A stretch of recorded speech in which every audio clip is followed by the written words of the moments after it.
everyone.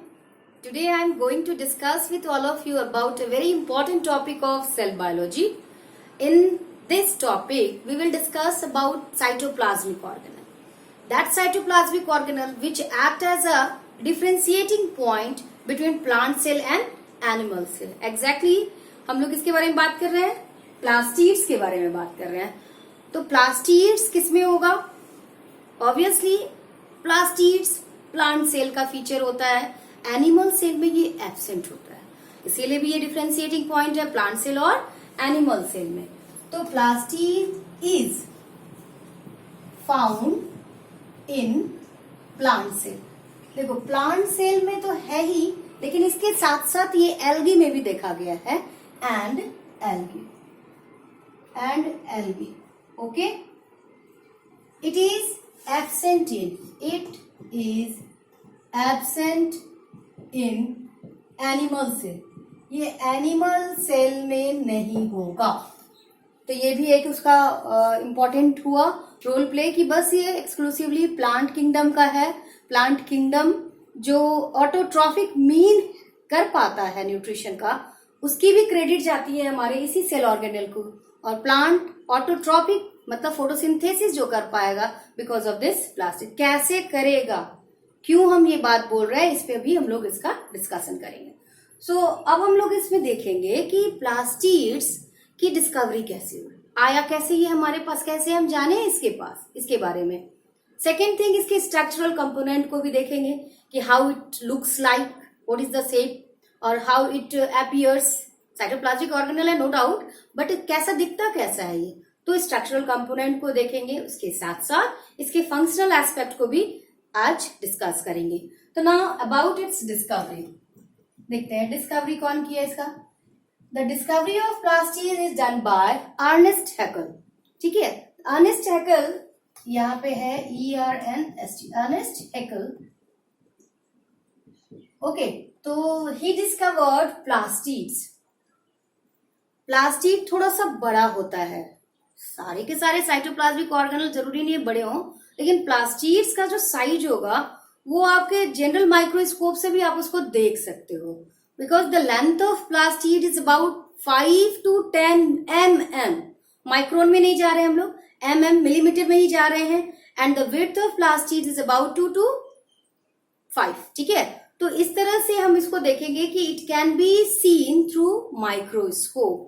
तो length की बात करते हैं इसकी. तो लेंथ इसकी है, length is about 5 to 10 mm. And width जो होगी इसकी चौड़ाई, ये एग्जैक्टली 2 से अप्रोक्स आप कर सकते हैं 2 से 5 mm होता है. तो it is easily seen with the help of microscope. Now about its shape. ये तो था इसका साइज, लेकिन इसकी शेप अगर आप देखो तो शेप इसके वेरी करते हैं. Sometimes it may be in the oval shape, sometimes may be spherical, sometimes it appears as lens shaped, lens जैसे biconcave. तो lens shape में भी आपको ये दिख जाता है. और कैसा हो सकता है, एक जगह ये रिबन शेप में भी दिखा है. और ये रिबन शेप एक एग्जांपल आपके पास एल्गी का आएगा जिसमें स्पाइरोगायरा है, तो मैं यहाँ लिख दे रही हूँ. तो shape of plastid varies, shape of plastids varies, plastid varies. तो ये वेरिएबल होगा. तो वेरीज कहाँ से कहाँ, क्या क्या दिख सकता है? ये ओवल हो सकता है, ये स्फेरिकल दिखता है, ये लेंस शेप्ड भी होता है, लेंस शेप्ड होता है, और रिबन लाइक भी दिखा. तो रिबन मतलब चिपटा, मतलब फ्लैट. अभी तक ये ओवल स्फेरिकल और लाइक दिख रहा था, लेकिन रिबन शेप्ड भी है. ये रिबन शेप्ड का एग्जाम्पल जहां ये दिखा वो है हमारा spirogyra. Spirogyra is algae. Okay, तो रिबन शेप भी इसका दिखा. ये it is all about the shape of plastids. Now come on to the structure of plastid. ये तो था इसके शेप ऐसे ऐसे हैं. अब इसके स्ट्रक्चर में क्या क्या आता है, स्ट्रक्चरल कंपोनेंट्स क्या है जो इसको यूनिक बनाता है, इसके फंक्शनल एस्पेक्ट को वो बदलता है. तो इसके स्ट्रक्चरल कंपोनेंट्स क्या होंगे, इस पे अभी हम लोग देखेंगे. देखो इसके स्ट्रक्चर को अगर आप देखो तो like other eukaryotic cell organelle, it also have its membrane or cell envelope. It also have its own envelope which separates plastids from other cell organelle. ठीक है, तो सेल ऑर्गेनल है तो अपना एक बाउंड्री के साथ चलता है ये, और ये इसका कहलाया स्ट्रक्चर। इस स्ट्रक्चर में आप पहले देखोगे इसके डबल मेम्ब्रेन, इसमें भी डबल मेम्ब्रेन है, like mitochondria do have double membrane, same as plastids have double membrane बोलो एनवेलप बोलो, एक ही बात है यहाँ पे। सेकेंड थिंग क्या है, ये डबल मेम्ब्रेन सराउंड किया हुआ रहता है एक ग्राउंड सब्सटेंस को। जैसे हमने माइटोकॉन्ड्रिया में क्या देखा था, वहां पे भी ग्राउंड सब्सटेंस था जिसको मैट्रिक्स बोले थे, but in case of plastid it is called as stroma. तो जो ग्राउंड सब्सटेंस है, ग्राउंड सब्सटेंस लिक्विड जिसको बोलते हैं, यहाँ पे कहलाएगा स्ट्रोमा। ठीक है, तो ये स्ट्रोमा, और इसी स्ट्रोमा में, इन this stroma various other components of plastids exist. ये क्या क्या हो सकते हैं, इसका अपना ओन जेनेटिक मटेरियल मतलब डीएनए, जेनेटिक मटेरियल इसके पास खुद का होता है, और ये खुद का होने के कारण ही इसको हम लोग, प्लास्टिड को हम लोग सेमी ऑटोनोमस सेल ऑर्गेनल भी बोलते हैं। ठीक है, तो own genetic material in the form of DNA, तो डीएनए भी कैसा, सर्कुलर डीएनए, और ये सर्कुलर डीएनए किसका फीचर होता है, और आप लिख सकते हो प्रोकैरियोटिक टाइप ऑफ डीएनए। ठीक है, नेक्स्ट है इसमें इसके राइबोसोम, इसमें भी राइबोसोम जो है वो 70S टाइप है, एंड 70S टाइप कहाँ का कैसा राइबोसोम होता है, प्रोकैरियोटिक में मिलने वाले राइबोसोम 70S टाइप के राइबोसोम से, तो यहाँ पे भी राइबोसोम 70S टाइप का है। इसमें कुछ आरएनए भी हैं। ध्यान देने वाली बात क्या है कि ये सब रहने के कारण, because of this own genetic material ribosome, it can manufacture its own protein, it can synthesize its own protein, and hence regarded as semi autonomous cell organelle। इसके ही कारण इसको हम लोग सेमी ऑटोनोमस सेल ऑर्गन कहते हैं। इस in this stroma itself, stroma में sac like membranous structure is present। Membranous structure को क्या बोलेंगे, मेम्ब्रेनस स्ट्रक्चर जो कि स्ट्रोमा में प्रेजेंट होगा, इसका नाम है thylakoid. Okay, so this thylakoid is sac like membranous structure present in the stroma of plastids, which is actual site for photosynthesis, because in this thylakoid only chlorophyll exists या chlorophylls are present। तो chlorophyll कैसे आएगा, क्या कहाँ दिखता है, ये सब अभी हम लोग इसके स्ट्रक्चर में जब बनाएंगे तब हम लोग देखेंगे। तो ये क्या है, इसके स्ट्रक्चरल कंपोनेंट है, और इसके कारण हमारी ये अलग होता है। अब इसको हटा के मैं इसका स्ट्रक्चर ड्रॉ करती हूँ, और कैसे आप बनाओगे अपने से भी आराम से ये बन जाएगा। देखो, क्योंकि ये डबल मेम्ब्रेन का है तो ओवल भी हो सकता है, तो लीजिए ये बन गया हमारा ओवल। ठीक है, ओवल के साथ साथ डबल मेम्ब्रेन था भाई, तो ये रहा हमारा इसका डबल मेम्ब्रेन। अनलाइक माइटोकॉन्ड्रिया, इसके मेम्ब्रेन में किसी तरह का कोई मॉडिफिकेशन नहीं है। अनलाइक माइटोकॉन्ड्रिया में क्या था, ये मॉडिफाइड था, फिंगर लाइक प्रोजेक्टेड था, but in case of plastid there is no such modification in the inner membrane of plastid. तो इसके नीचे वाले ग्राउंड सब्सटेंस को जो मेम्ब्रेन से बाउंडेड था, इसको हम लोगों ने क्या बताया, stroma. This is called stroma. Okay, this is outer membrane, and this one is inner membrane, and in between of outer and inner there is a space called intermembrane space जगह।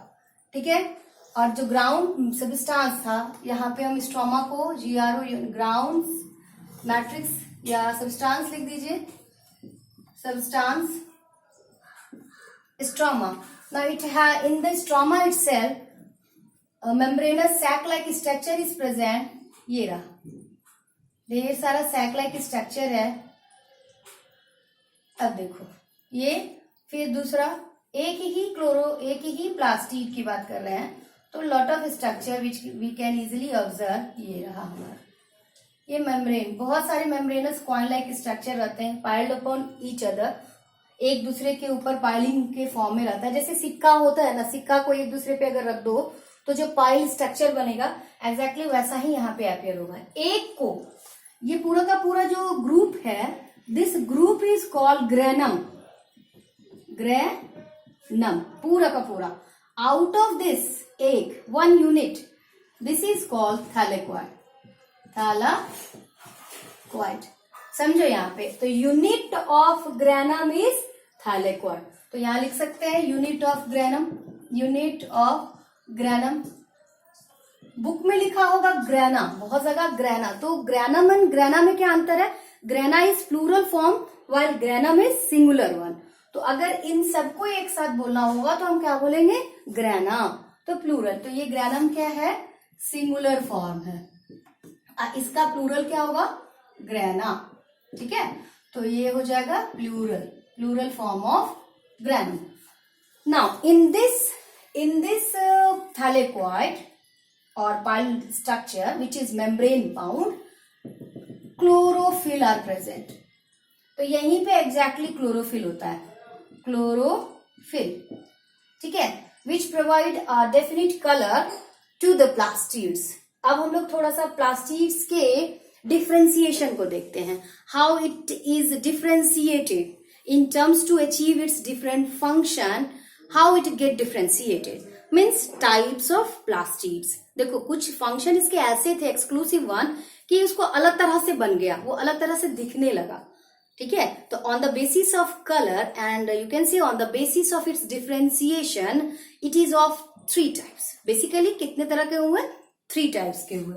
अब हम लोग देखते हैं, ये तो था it is all about structure, ये हमारा स्ट्रक्चर था, स्ट्रक्चर ऑफ क्लोरोप्लास्ट। यहाँ पे हम लोग जो लिखेंगे, यहाँ लिख सकते हैं क्लोरोप्लास्ट। अब बताओ क्लोरोप्लास्ट ही क्यों लिखे? क्योंकि क्लोरोफिल की चर्चा हम कर दिए, इसीलिए यहाँ पे क्लोरोप्लास्ट लिख दिए। ओके, अब एक एक करके हम लोग टाइप्स ऑफ प्लास्टिड्स देखते हैं। ना अबाउट टाइप ऑफ प्लास्टिड्स, ये रहा टाइप ऑफ प्लास्टिड का ग्राउंड क्या था, किस ग्राउंड पे हमने इस टाइप को रखा अलग अलग से। ऑल्दो प्लास्टिड्स ही कहलाएगा, तो टाइप्स ऑफ प्लास्टिड्स यहाँ पे देखते हैं, टाइप्स ऑफ प्लास्टिड्स। ओके, तो it is basically of 3 types which on the basis of the colour और द पिगमेंट प्रेजेंट। तो पहला है ल्यूकोप्लास्ट, ठीक है। Second one is chromoplast and third one is chloroplast, ठीक है। तो अब देखो, leuco is for transparent. Leuco का मतलब होता है ट्रांसपेरेंट, कलरलेस, ट्रांसपेरेंट और कलरलेस, इसी को बोलते हैं ट्रांसपेरेंट या कलरलेस। और इसका नाम क्या है? स्टोरेज प्लास्टिड, स्टोरेज प्लास्टिड, ठीक है। स्टोरेज प्लास्टिड लिख देते हैं, plastids. While chromoplast are those plastids which are colorful except green, green को छोड़ के, तो are colorful plastids except green colour को छोड़ के सारा का सारा क्रोमोप्लास्ट कहलाएगा। जो कलर मिलता है हमारे प्लांट्स को, फ्लावर्स को डिफरेंट ब्राइट कलर मिलता है, जिसके कारण की पॉलिनेशन हो पाता है, पॉलिनेटर्स अट्रैक्ट होते हैं, सीड का डिस्पर्सल हो पाता है, सेल्फ पॉलिनेशन, क्रॉस पॉलिनेशन सब हो पाता है as because of this chromoplast. Now the chloroplast मतलब the plastids which are chlorophyll containing। तो ध्यान देना, क्लोरोफिल कंटेनिंग का मतलब हो गया, क्लोरोफिल कैसा था? ग्रीन। तो तो green pigment containing plastids are called chloroplast. तो जिसमें भी ग्रीन पिगमेंट होगा, और ग्रीन इसलिए होगा क्योंकि क्लोरोफिल है, क्लोरोफिल ग्रीन होता है, और वैसे प्लास्टिड्स को हम क्या बोलते हैं, क्लोरोप्लास्ट। ओके, जिसका स्ट्रक्चर मैंने इससे पहले बनाया था। ये सब क्या है, टाइप्स ऑफ प्लास्टिड्स। अब अगर एक एक करके हम ल्यूकोप्लास्ट को समझाएं तो ल्यूकोप्लास्ट को हम क्या बोल रहे हैं, स्टोरेज प्लास्टिड्स। ओके, तो ल्यूकोप्लास्ट एक ही तरह का फूड सबस्ट्रेट को नहीं स्टोर कर रहा है, it varies cell to cell. ठीक है, it varies from starch, sometime its store starch, तो दूसरे तरह का प्लास्टिड नाम हो जाएगा। समटाइम इट्स स्टोर्स फैट और ऑयल, तो नेक्स्ट दूसरा नाम दे देते हैं हम इसको। या कभी कभी ऐसा होता है कि प्रोटीन को भी स्टोर करता है, तो इस कंडीशन में हम लोगों ने ल्यूकोप्लास्ट को भी बांट दिया। अगर वो ध्यान देना, यहाँ पे देखो, यहाँ पे क्या है, ल्यूकोप्लास्ट फिर से बट गया तीन तरह का। कैसे बटा, on the basis of its storage. Store जो भी करेगा वो उसका नाम बदल जाएगा, है तो वो ल्यूकोप्लास्ट ही, स्टोरेज प्लास्टिड ही कहलाएगा। But if it stores starch, suppose अगर ये स्टोर कर रहा है स्टार्च को, तो इस स्टार्च के स्टोरेज के कारण इसका नाम हो जाएगा अमाइलोप्लास्ट। क्या स्टोर करा, स्टोर्स स्टार्च। क्या स्टोर करा, stores starch, called amyloplast. Now suppose ये अगर फैट या ऑयल को स्टोर किया, तो ऐसे प्लास्टिड्स को बोलेंगे एलियोप्लास्ट। एक और बच्चा जिसको हम प्रोटीन बोल रहे हैं, प्रोटीन को अगर स्टोर कर रहा है तो बोलेंगे एल्यूरो। एल्यूरो इज फॉर प्रोटीन, एल्यूरोप्लास्ट। तो ऐसा प्लास्ट आपको मेज में दिख जाएगा, एल्यूरोप्लास्ट, एल्यूरॉन से आता है प्रोटीन। तो ये रहा aleuroplast, elaioplast, amyloplast. These are the types of leucoplast, and this classification is based on its storage function. If it stores starch, called amyloplast. If it stores fat or oil, called elioplast.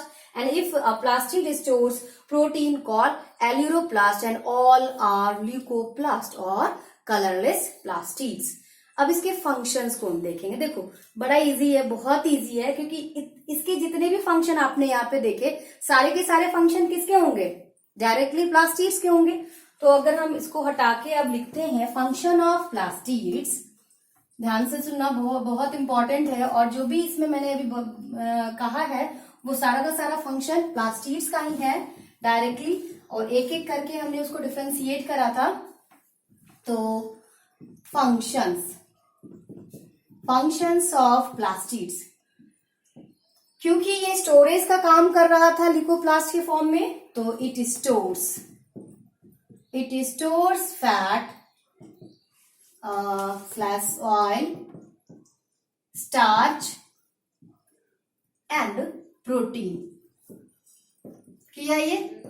Next क्या हुआ इसके साथ, it acts as site of manufacture for sugar मतलब photosynthesis भी यहीं पे हुआ chloroplast में, इससे पहले मैंने बताया आपको। थर्ड थिंग क्या है इसके साथ, क्योंकि क्रोमोप्लास्ट था एक और तरह का, तो it also helps in pollination and dispersal of seeds। ठीक है, तो यहां मैं लिख देती हूं क्रोमोप्लास्ट। अगर फोटोसिंथेसिस लिखे तो यहां पे रख लो याद क्लोरोप्लास्ट, और पहला फंक्शन क्योंकि स्टोरेज था तो यहां पे लिख लो ल्यूकोप्लास्ट। अब ये सब तो एक ही है, ऑल आर प्लास्टिड्स, तो इसका पूरा का पूरा क्या हो गया, प्लास्टिड्स का ये फंक्शन है। इसको सेमी ऑटोनोमस सेल ऑर्गेनेल भी बोलते हैं, यहां पे लिखो star point. It is regarded as semi means half, semi autonomous organelle. ये कैसा है, सेमी ऑटोनोमस। और ये सेमी ऑटोनोमस क्या कहला रहा है? Self governing, because of its circular DNA, because of its ribosome 70S type of ribosomes, and hence it is regarded as semi autonomous cell organelle. तो ये था ये हमारा जो पूरा का पूरा सेशन था, किसके लिए था? प्लास्टिड्स के बारे में था। प्लास्टिड्स के स्ट्रक्चर, प्लास्टिड्स के फंक्शन को हमने डिस्कस करा। In next video we will discuss about another cell organelle. Thank you.